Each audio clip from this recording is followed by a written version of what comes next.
Grocery list. You guys, this will actually save you money when you go shopping if you do it the right way. I'm not usually a list person, but there are two areas that I make a list for: grocery shopping and my blog stuff. And if I'm not doing a grocery list, it's wild. I'm coming home, things I didn't need, things that we're not eating, it's wasteful. So here's how you're gonna do a grocery list.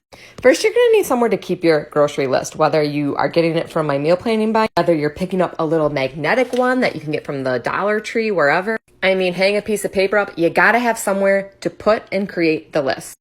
Put it into categories, you guys. This is gonna make it easier for you to, when you look through your pantry, what you have, and when you're at the grocery store. So you gotta know what you have in your house, you guys. What do I have? What can I make? When your freezer starts to look like this is when you say, I gotta stop grocery shopping and I need to make meals. But you guys, you know stuff gets buried in here. Dig in, see what you have, come up with your meals. I dare you to do it right now, today, this week. Then write it all down.